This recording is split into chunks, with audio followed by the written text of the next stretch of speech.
It is day 23 of the government shutdown, and News 5 got the chance to speak with U.S. Democratic Senator Michael Bennet on his views surrounding the ongoing shutdown. He tells us as the closure continues, Coloradans not only face a hold on SNAP benefits, but also rising health care costs.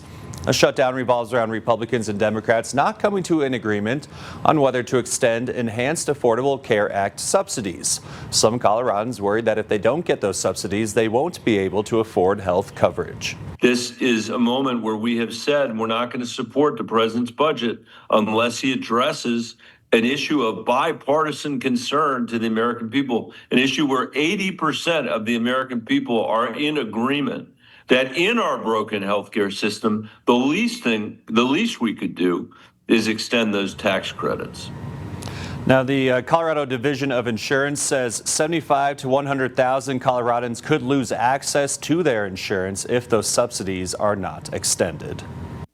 I also got the chance to interview Republican Congressman Jeff Crank today, who represents much of El Paso County, asking him about the Democrat demands on health care subsidies and a Reuters Ipsos poll this week showing 50% of respondents blame Republicans for the shutdown and 43% blame Democrats. Republicans get more of the blame. Does that add pressure to you to maybe try to find some kind of middle ground here? It doesn't add pressure to me because I voted to keep the government open. So, I guess people, I appreciate polling. People hopefully are informed when they take a poll. Again, I have voted to keep the government open in the United States Senate. We've got, here in Colorado, we've got 2 U.S. senators who voted 12 times not to open the federal government. Are you accepting pay during the shutdown? I'm not.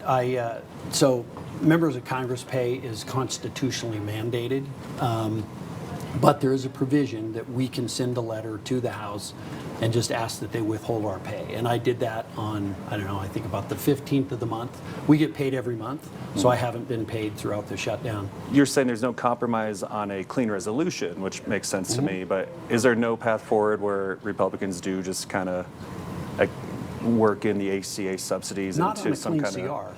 But there is, I guess, quote, dirty CR. So is that just off the table? Is that off the table yeah, here? Dirty CR is off the table because what do we do then? For moving forward, every time we just say, well, you know what? Let's just go ahead and pass something just to keep the government open. Well, no, I need this or I need this.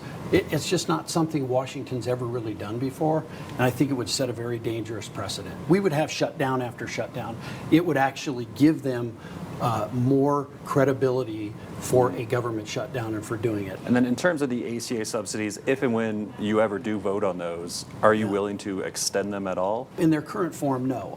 I'm not a supporter of extending them. But could we find a way to change it? Yes, I think that there would be a way to probably compromise there so that we can head off some of the increases that they're going to get.